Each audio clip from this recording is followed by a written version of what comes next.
What's going on, guys? Welcome back to the vlog. Blah, blah, blah, blah, blah, blah, blah. Jason's just staring at me behind the camera. And action. What's going on, guys? Welcome back to another Fish Tank Friday. Today, I'm going to show you the setup that I have. Well, it's not the setup I have. The setup that is used to get the water that I use for my water tank. If you're new here, be sure to hit that subscribe button. Turn those notifications on. New fish videos every Friday. You don't want to miss it. Let's get right into this video. This is actually Jason's system. He makes my water. I just pay him an arm and a leg to get it, but you know, it's okay.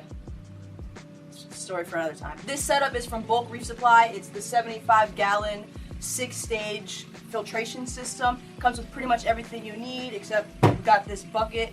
Well, he got this bucket. I need to stop saying we. They mounted it here onto the wall with the brackets that come from Bulk Reef Supply, and then they ran it all the way through this piping all the way to the cold side of their water heater, and that's where the water comes from when they turn it on. And then for their dirty water, all they did is run a line to where their washing machine drains, and boom, dirty water gone. Basically, it has the sediment filter, it has 2 carbon filters, and then it has these resin filters, and it kind of like works itself through the filters, and then it comes out the blue tube, and then you have this contraption up here to run the water. One thing that this deluxe RODI system comes with is a TDS reader. So it reads the TDS levels before it goes into the resin filters, and then it also reads them when they're going out, so that way you know that it's 0 before it goes into your canister wherever you decide to let the water drain. It came with this nifty little on and off switch that you can use to control when the water is running and not running to your filters,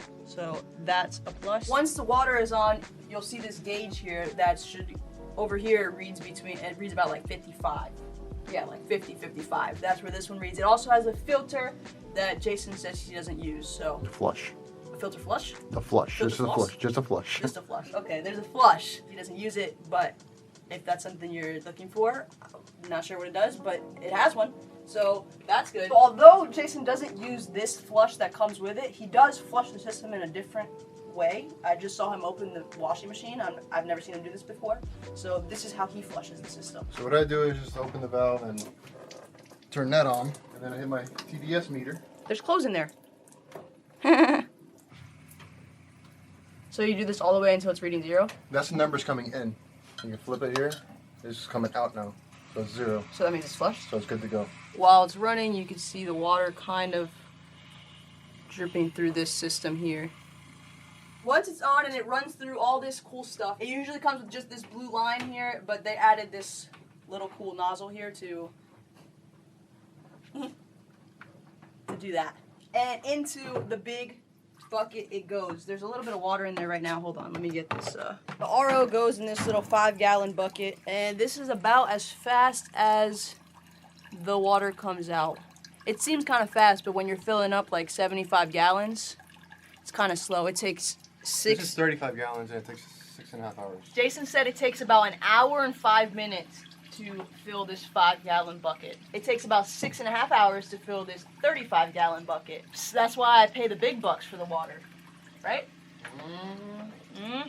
With this setup the way it is right now, 3 gallons of water come in and only 1 gallon comes out, which is kind of a lot of wasteful water that goes into the washing machine drain. We're waiting on the water saver kit from Bulk Reef Supply, which I forgot the exact ratio right now, but I think it's like 2 gallons in, 1 gallon out, which should save a lot. And they say that it speeds up the process, so that will get us making the water, get Jason making the water a lot faster than he currently is. Half the time. Half the time, which makes me happy because I can get my water in half the time.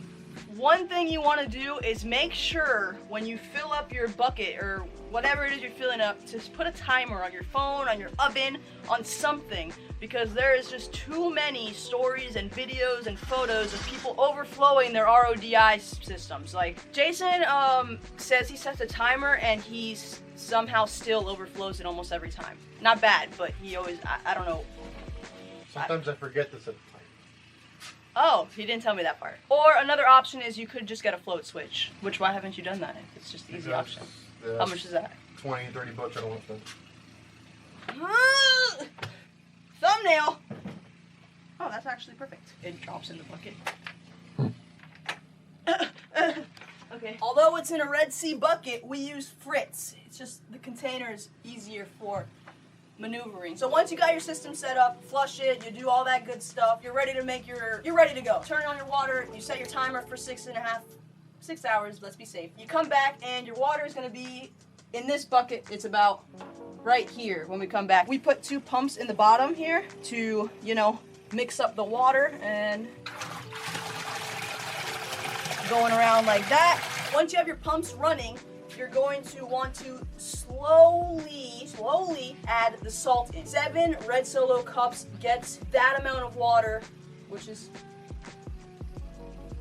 35 gallons. But is it 35 gallons though? Because this whole thing is 35 gallons, but you go like yay big, less than. Jason found that 7 red Solo cups of salt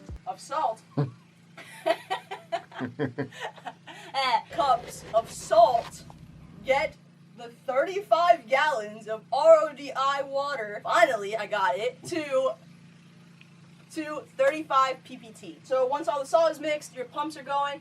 Jason usually makes the water a day in advance to let it circulate, and he also checks the alkalinity levels just to make sure that that's not like too crazy low or anything like that. After it's ready to go, he moves into 5-gallon buckets. He does the water changes to the 120-gallon, whatever has to be done. Then you're all set up and you have your own at-home RODI system. It's a little expensive to start, but just think about all the money you're going to save in the long run if you're frequently doing water changes, if you plan to have a fish tank for a long time, if you plan to have multiple fish tanks. It's just endless possibilities. So if you have the space, highly recommend setting up your own RODI system. I know there's a lot of people that have like direct pumps nowadays where the water changes like automatically. That's super cool if you can do that. That's not something that we're able to do right now. Yeah, so that's this RODI system and how I get my water and do my water changes. If you guys have a different setup, a cool setup, something that helps, drop a comment down below. Let everybody else know what it is you guys use. That's gonna do it for this Fish Tank Friday. Thanks so much for watching. We'll see you in the next one. Later.